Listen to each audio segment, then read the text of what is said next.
You are listening to Alex Nanlohi Podcast, to know the Lord and to make Him known. Rupa seorang hamba, turun ke dalam dunia yang hina, menyediakan jalan pendamaian bagi kita dengan Bapa, supaya kita bisa berelasi dengan Dia seluas-luasnya, sebebas-bebasnya. Maka, selayaknya lah kita merespon kasih itu dengan benar, yaitu memuji Dia. Aku mengajak kita merenungkan bagian ini dengan menyanyikan lagu Allah yang setia. Elisa akan memimpin kita di dalam pujian Allah yang setia. Yesus, Kau telah memulai segala yang baik dalamku. Engkau menjadikanku serupa gambaranmu dan berharga di matamu. Yesus, Kau telah memulai karya yang mulia dalamku. Kau berikan hidupmu sebagai ganti dosaku, karena kasih-Mu padaku. Sekarang ku memuji-Mu, Allah yang setia, yang tak pernah meninggalkan perbuatan tangan-Mu. Sekarang ku menyembah-Mu, Allah yang mulia, sempurnakan segenap hidupku, agar indah bagi. Mari teman-teman semua, sebelum kita membaca merenungkan firman Tuhan, kita bersatu di dalam doa. Bapa di dalam surga, kami bersyukur karena tidak ada yang bisa memisahkan kami dari kasih Kristus. Dan itulah yang kami yakini sebagai umat pilihan-Mu, umat tebusan-Mu, yang Kau telah selamatkan kami, Kau tebus kami. Harganya lunas dibayar.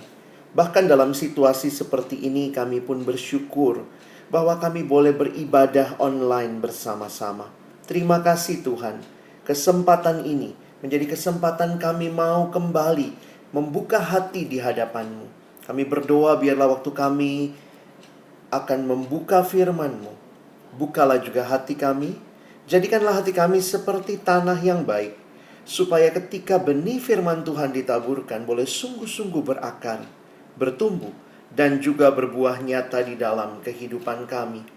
Berkati baik hamba-Mu yang menyampaikan, setiap kami yang mendengar, setiap kami yang meresponi.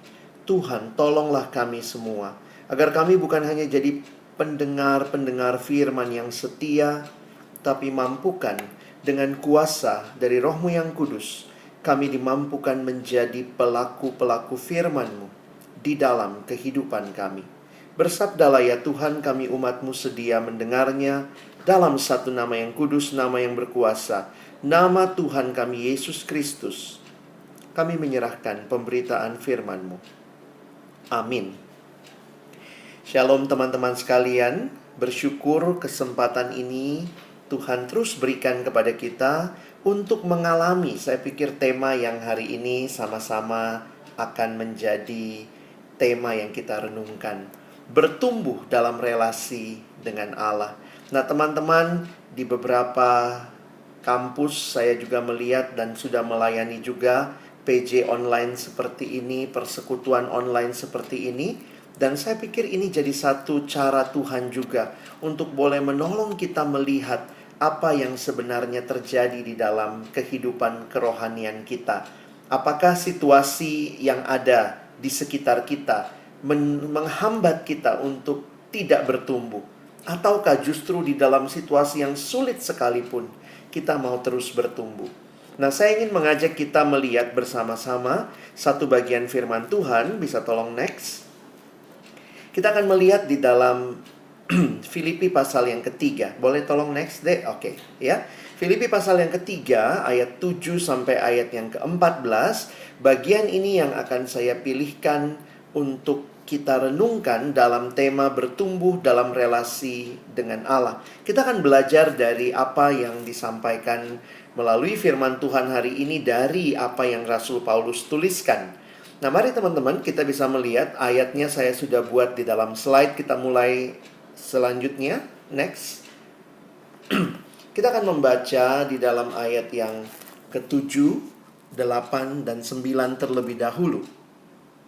Tetapi apa yang dahulu merupakan keuntungan bagiku, sekarang kuanggap rugi karena Kristus. Malahan segala sesuatu kuanggap rugi karena pengenalan akan Kristus Yesus Tuhanku lebih mulia daripada semuanya.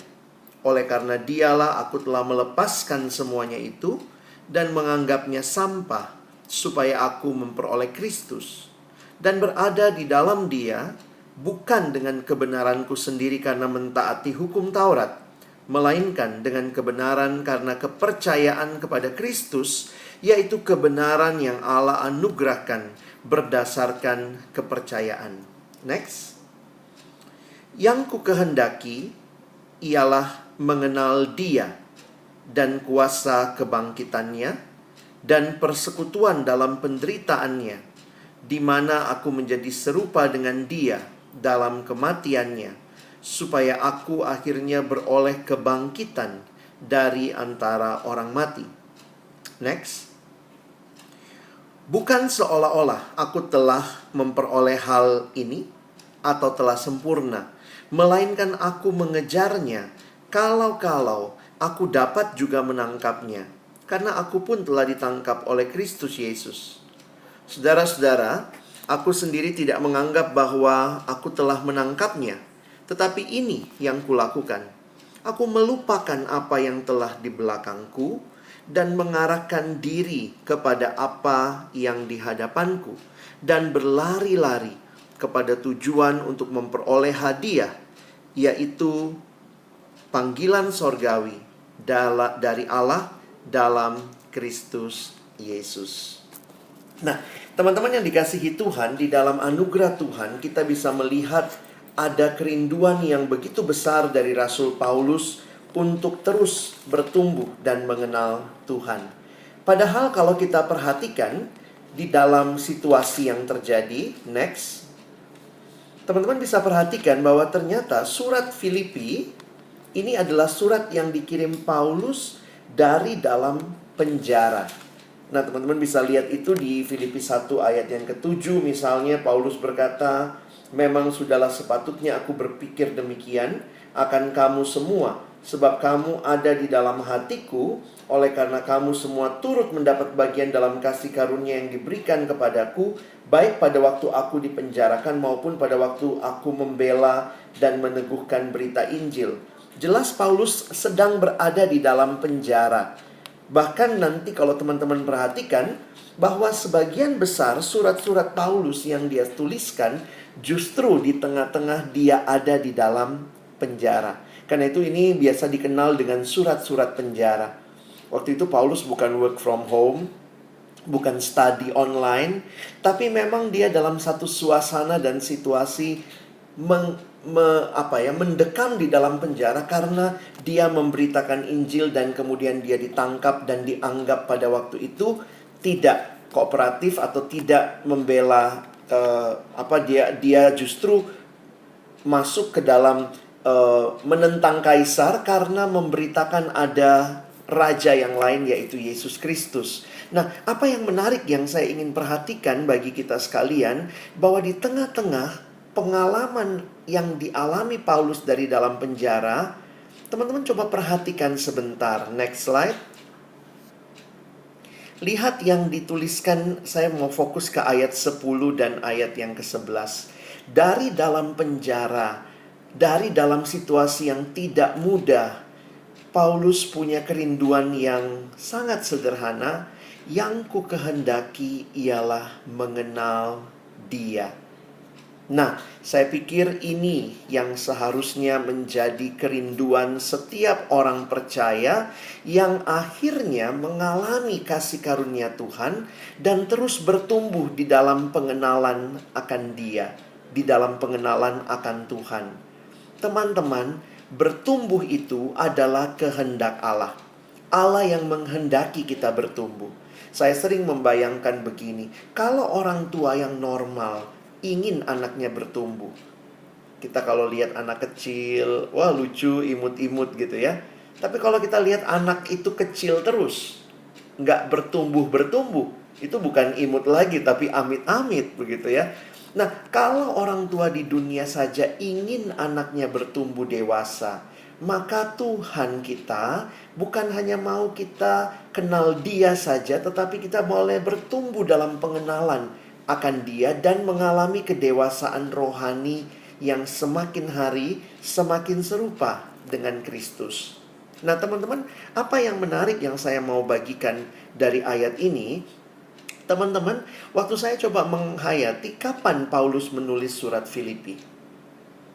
Para penafsir Alkitab mengatakan Paulus menulis surat Filipi kira-kira rentang waktu diperkirakan antara tahun 61 Masehi sampai tahun 63 Masehi. Jadi kira-kira rentang waktunya 61 sampai 63. Kita ambil saja tahun terakhirnya, tahun 63 kira-kira Paulus menuliskan kitab Filipi. Nah, pertanyaannya adalah kapan Paulus bertobat? Kalau kita lihat kisahnya, Paulus bertobat di Kisah Rasul pasal 9. Kira-kira tahun berapa sesudah Yesus naik ke surga atau sebelum Yesus naik ke surga? Ya jelas ya, Paulus bertobat Kisah Rasul 9 sesudah Yesus naik ke surga. Yesus naik ke surga itu di pasal pertama kitab Kisah Rasul. Jadi kira-kira di tahun berapa Paulus bertobat? Kalau Yesus naik ke surga kira-kira tahun 33 setengah begitu ya. Kita suka mengatakan demikian. Maka di Kisah Rasul pasal 9 kira-kira Paulus bertobat, para ahli mencoba memberikan penanggalan, maka kira-kira Paulus bertobat tahun 35.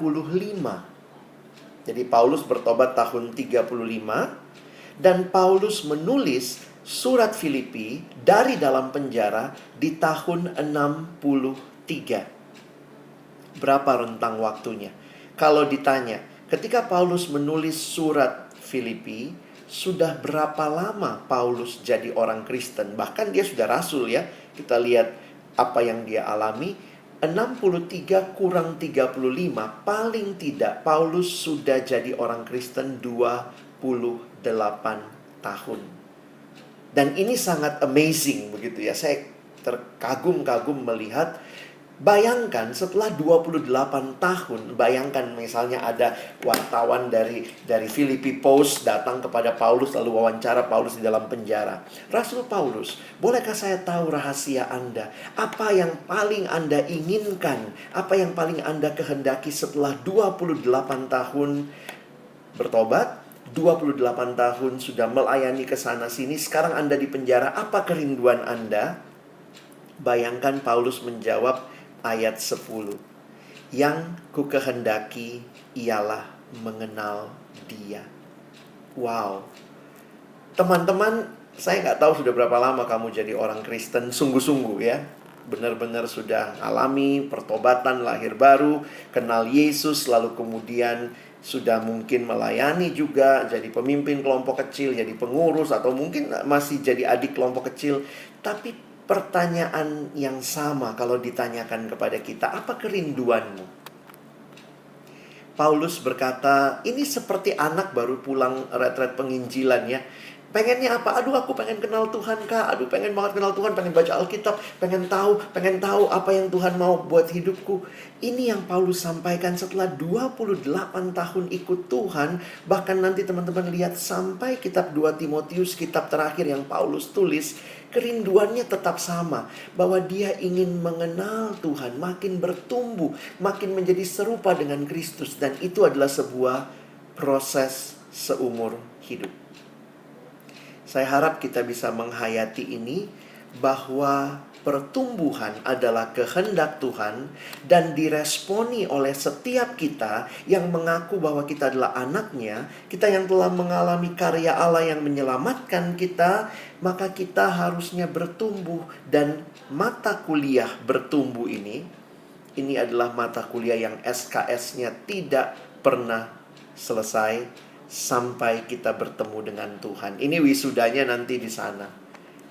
Nah, ini jadi pertanyaan penting buat kita. Apakah kita juga mau meresponi anugerah Allah, Allah yang telah menyelamatkan, Allah yang telah mengenal kita lebih dahulu. Maka ketika kita boleh mengenal Dia melalui kelahiran baru, maka apakah kita juga mau terus bertumbuh, makin kenal Dia?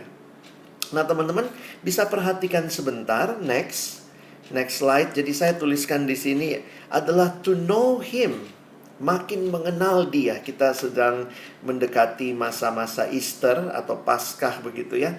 Kita melihat bahwa ini kerinduan yang Paulus miliki. Next, saya berikan terjemahan dari New International Version, Alkitab berbahasa Inggris. Silakan boleh lihat di next slide. Perhatikan kalimatnya. Di sini dikatakan, I want to know Christ and the power of His resurrection and the fellowship of sharing in His sufferings, becoming like Him, menjadi semakin serupa Dia dalam kematiannya, and so somehow to attain to the resurrection from the dead. Di dalam bahasa Yunani, istilah know, istilah kenal, itu ada beberapa istilah, ya, atau ada beberapa kata yang bisa diterjemahkan mengenal. Nah, yang pertama itu mengenal secara kognitif. Misalnya, ya kenal aja gitu. Tetapi ada juga pengenalan yang masuk lebih dalam, pengenalan yang melibatkan pengalaman. Bukan hanya pengenalan secara knowledge, tetapi melibatkan seluruh pengalaman. Dan ini kata yang dipakai. Yang dipakai bukan cuma Paulus ingin tahu teori-teori tentang Yesus, tentang Kristus, tentang Allah, tetapi Paulus ingin mengalami lebih dalam lagi sebuah keintiman relasi. Nah, ini yang saya pikir penting untuk kita rindukan terus menjadi kerinduan kita, orang-orang yang mengaku Yesus adalah Tuhan dan Juru Selamat kita. Next. Karena itu saya simpulkan di dalam slide ini, tujuan hidup Paulus adalah untuk mengenal Allah. Seluruh aspek kehidupan Paulus dia arahkan untuk mengenal Allah. Termasuk melalui pelayanannya, Paulus merindukan dirinya semakin mengenal Allah. Apakah kita juga mengalami hal seperti ini? Seluruh hidup kita, memang betul kita kuliah, kita kerja, tetapi itu semua tidak lepas dari kerinduan kita makin mengalami Allah, makin mengenal Allah di dalam keseluruhan hidup kita. Dan kalau itu terjadi, maka mengenal yang semakin dalam itulah yang disebut dengan bertumbuh. Jadi bertumbuh itu bukan cuma sekadar kita makin banyak tahu ayat Alkitab, tetapi mengalami Allah dengan secara indah, secara penuh. Dan ini terus terjadi seumur hidup kita. Jadi pertumbuhan itu adalah seumur hidup. Kan itu menarik sekali, ada istilah di dalam satu buku rohani, judulnya Kedewasaan Rohani. Buku ini mengatakan begini, siapakah orang yang dewasa secara rohani? Nah, dia memberikan kalimat, orang yang dewasa secara rohani adalah orang yang sadar bahwa dia belum pernah dewasa secara rohani. Saya ulangi ya. Orang yang dewasa rohani adalah orang yang sadar bahwa dia belum dewasa secara rohani. Jadi ini adalah sebuah proses seumur hidup, makin kenal Tuhan. Tidak ada dari kita yang mengatakan, wah saya ini sudah pengurus, saya sudah PKK, saya sudah dosen, saya sudah sekolah teologi, saya sudah kenal Tuhan, saya sudah tahu semuanya. Ini sebuah pengalaman, perjalanan bersama Tuhan seumur hidup. Jadi bertumbuh yang dimaksud adalah mengenal Tuhan, dan ini yang kita rindukan. Nah, saya coba jelaskan sedikit. Next, bisa lihat slide-nya. Apa itu mengenal Tuhan? Ini adalah pengenalan yang lebih dari sekedar pengetahuan. Saya sudah sampaikan tadi ya. Lebih dari sekedar pengetahuan. Bukan cuma tahu Yesus itu lahir di mana, papanya namanya siapa, mamanya nama siapa. Ini bukan ujian Marguru naik CD gitu ya. Ini bukan Bible quiz. Tetapi, next, adalah pengenalan yang dimulai di dalam iman kepada Yesus. Nanti teman-teman bisa lihat lagi ayat 8, ayat 7, 8, 9. Itu pengenalan yang terjadi, kata Paulus tadi, karena Yesus yang telah menyelamatkan dia. Ayat 9 dikatakan, dan berada dalam dia bukan dengan kebenaranku sendiri karena mentaati hukum Taurat, melainkan kebenaran karena kepercayaan kepada Kristus, yaitu kebenaran yang Allah anugerahkan. Jadi mengalami anugerah Allah berdasarkan iman, berdasarkan kepercayaan. Nah teman-teman perhatikan, ini relasi. Ini sebuah relasi. Saya kasih contoh. Misalnya begini ya, saya sering pakai contoh ini. Nanti kalian jawabnya di grup chat deh. Kalau dikasih kalimat. Kalimat pertama begini. Wanita paling kaya di dunia adalah Ratu Elizabeth dari Inggris. Ini kalimat pertama. Kalian pilih, kalian lebih suka kalimat mana?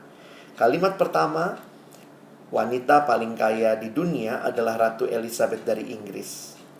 Kalimat kedua, wanita paling kaya di dunia adalah Ratu Elizabeth dari Inggris, dan dia memberikan semua kekayaannya kepada saya. Ayo, coba pilih. Kalian lebih suka kalimat pertama atau kalimat kedua? Bisa tulis di grup chat. Ini senangnya kalimat yang mana? Wanita paling kaya di dunia, Ratu Elizabeth dari Inggris. Itu pertama. Kalimat kedua, wanita paling kaya di dunia adalah Ratu Elizabeth dari Inggris, dan dia memberikan semua kekayaannya kepada saya. Ini semua lagi dengerin dan ternyata pilih kalimat kedua. Ya, ini adalah teman-teman saya yang matre. Pertanyaannya begini. Kenapa kita lebih suka kalimat kedua? Kenapa kita lebih suka kalimat kedua? Bukan karena teman-teman matre ya. Tapi next ya. Coba lihat slide berikutnya. Karena kalimat pertama isinya cuma informasi. Tapi kalimat kedua itu isinya relasi. Bisa dibayangkan? Pengenalan kita akan Tuhan bukan sekedar informasi. Oh, ada wanita paling kaya di dunia. Oh ya udah, nggak ada hubungannya sama saya. Tetapi yang namanya pertumbuhan, pengenalan akan Tuhan harusnya masuk ke dalam relasi. Wanita paling kaya itu memberikan kekayaannya kepada saya. Saya ada relasi dengan dia. Jadi tentunya kita tidak mau hubungan dengan Tuhan sekadar bersifat informasi. Tapi sifatnya adalah relasi. Nah karena itu teman-teman, karena ini bicara relasi dengan Tuhan, relasi dengan umat Allah juga, maka sebenarnya pertumbuhan pun bisa teman-teman dan saya alami di dalam situasi-situasi yang paling sulit sekalipun. Kenapa? Karena kita tahu bahwa meskipun orang-orang meninggalkan kita, Tuhan tidak meninggalkan kita. Dia ada, dia hadir. Firman-Nya bisa menjadi pegangan bagi kehidupan kita. Karena itu saya melihat ini kan kondisi yang lagi nggak biasanya. Tapi dalam anugerah Tuhan, sebenarnya Tuhan memberikan banyak sarana buat kita bertumbuh ya. Next, coba kita lihat dulu slide berikutnya. Ada 3 hal yang Tuhan berikan untuk saudara dan saya bertumbuh.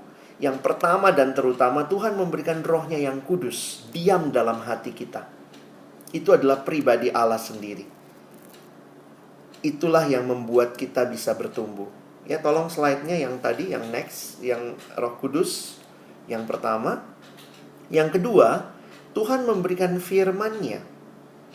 Nah, firman-Nya ini yang menolong kita mengalami pertumbuhan. Makanya dari sekolah minggu kita udah belajar bagaimana bertumbuh adik-adik. Baca kitab suci, doa tiap hari kalau mau tumbuh. Relasi dengan Tuhan ditandai dengan kita makin kenal Tuhan, makin mengalami Tuhan, makin mengerti kehendak-Nya. Dan yang ketiga, komunitas. Nah, komunitas tentunya di saat kita punya kesempatan, kita punya saudara-saudara seiman. Dan dalam situasi seperti ini, saya pikir dengan teknologi yang ada, kita masih bisa bertumbuh kok. Ada komunitas, kita bisa online seperti ini, kita bisa KTB, kita tetap bisa berelasi, walaupun mungkin ada banyak yang hilang. Tentu kita tidak bisa tatap muka, mungkin tidak bisa lihat ekspresinya langsung, tidak bisa menyentuh, tidak bisa memeluk. Tetapi saya tetap meyakini dalam anugerah Tuhan, ini bagian-bagian yang Tuhan tetap berikan kepada kita. Karena itu masa-masa seperti ini, teman-teman dan saya harusnya bisa terus bertumbuh. Sedihnya memang mendengar beberapa teman, para mahasiswa, karena sekarang semuanya online, belajarnya online, kebaktiannya online, maka juga dosa-dosa lama, old habits, kadang-kadang muncul lagi. Mulai lihat pornografi, karena banyak kuota gratis sekarang. Tapi pertanyaannya dipakai buat apa? Mulai jatuh lagi dalam dosa-dosa yang lama. Dan saya pikir harusnya tidak demikian. Coba lihat gambar ini ya, next. Ini disebut ilustrasi roda. Ilustrasi roda dibuat oleh seorang bernama Dawson Trotman. Bapak Dawson Trotman menggambarkan bahwa hidup orang Kristen yang taat itu seperti gambaran roda. Sebagaimana kita tahu roda itu yang muter porosnya ya. Maka di pusat hidup harus ada Kristus. Lalu dia menggambarkan ada dua jari-jari. Satu jari-jari yang vertikal itu hubungan dengan Allah.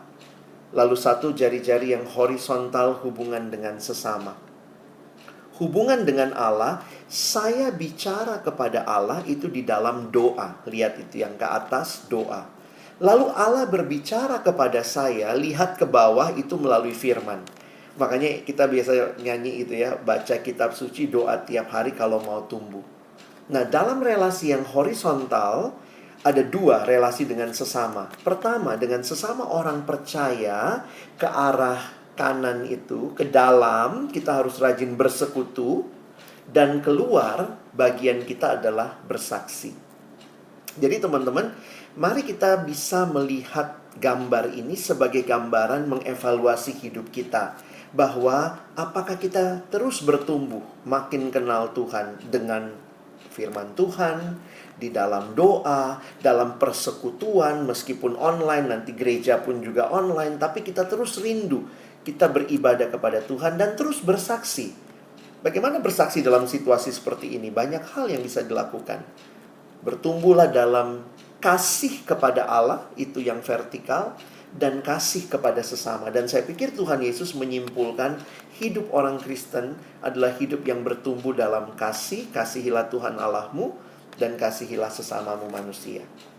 Nah, beberapa aplikasi praktis bagi kita dalam situasi seperti ini untuk terus bertumbuh, saya pikir adalah next ya. Saya tuliskan di slide. Pentingnya teman-teman memiliki quality time. Apa itu quality time? Adalah waktu yang berkualitas untuk melakukan disiplin rohani. Teman-teman kita ini kadang-kadang susah ya. Lagi sibuk kuliah, bilangnya nggak ada waktu saat teduh. Sekarang banyak banget waktu di rumah, tetap juga nggak saat teduh. Itu kadang-kadang jadi pergumulan. Masalahnya bukan masalah waktunya. Semua orang dapat waktu yang sama. Tapi masalahnya adalah kita disiplin nggak memberikan waktu-waktu terbaik kita. Saya pakai istilah quality time. Bukan waktu yang sekadarnya, tapi benar-benar berkualitas.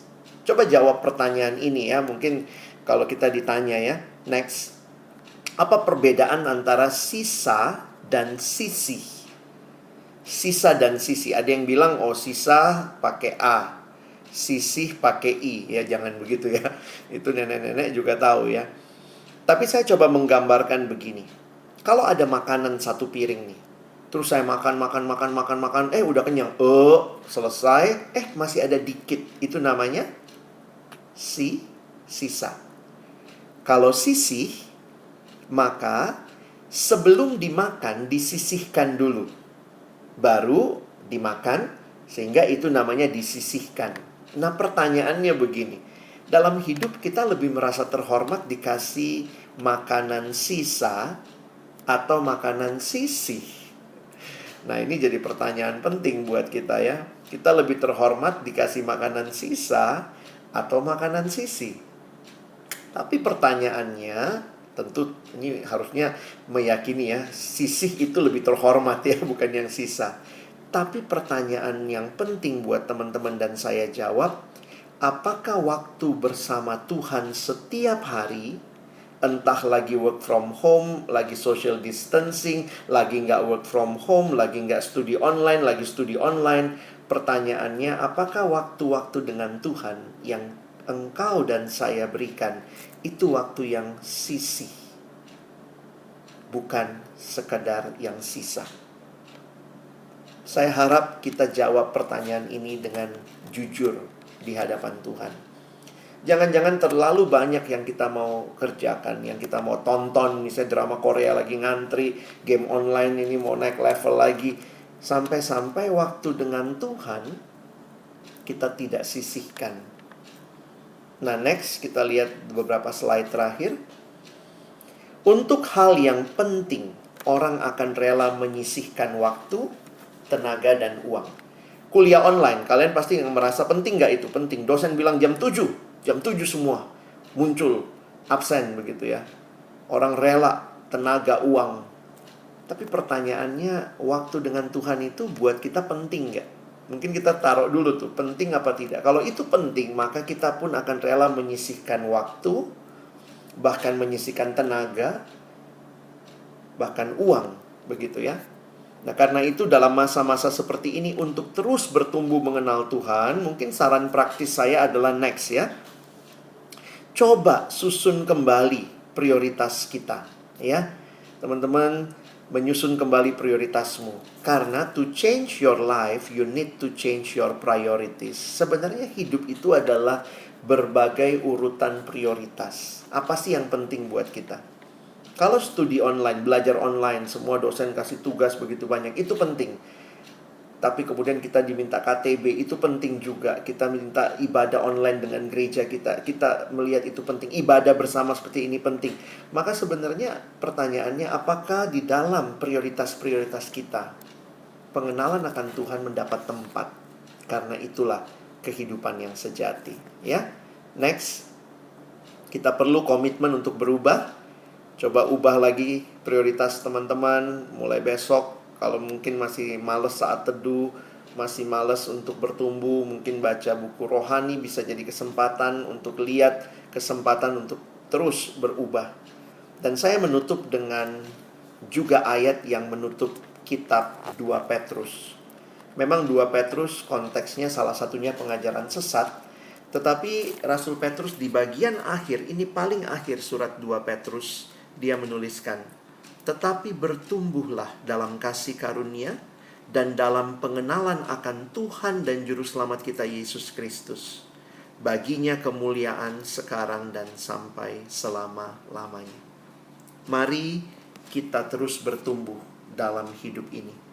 Bukan hanya saat ini jadi kayaknya punya banyak waktu, tapi nanti kalaupun hidup sudah berjalan normal kembali, pertanyaan utama, sudahkah relasi dengan Allah penting dan masuk dalam prioritas kehidupan kita? Jadi pertanyaannya yang terakhir adalah next, bagaimana dengan teman-temanku? What about you? Saya berdoa melalui perenungan firman Tuhan ini, kita semakin diingatkan untuk terus bertumbuh mengenal Tuhan. Mari kita berdoa. Bapa di dalam surga, terima kasih banyak buat firman-Mu yang kembali mengingatkan kami bahwa Tuhan merindukan kami bertumbuh. Dan Tuhan memberikan berbagai sarana supaya kami bertumbuh. Karena itu tolong kami benar-benar bertumbuh dalam relasi dengan Tuhan. Bahkan di saat-saat seperti ini. Di saat nampaknya waktu begitu bebas. Tapi seringkali waktu yang bebas seperti ini pun kami sulit memprioritaskan Tuhan. Tolong kami pada akhirnya setelah mendengar firman, mengambil komitmen-komitmen sederhana untuk mengutamakan Engkau di dalam hidup kami. Terima kasih Tuhan, kami bersyukur kami punya Allah seperti Engkau. Dan kami berdoa menyerahkan hidup kami dalam masa-masa ini, baik kami yang harus tinggal di rumah, melakukan berbagai hal, tapi di dalamnya biarlah kami pun makin bertumbuh mengenal Tuhan. Kami bersyukur dalam nama Yesus kami berdoa. Amin.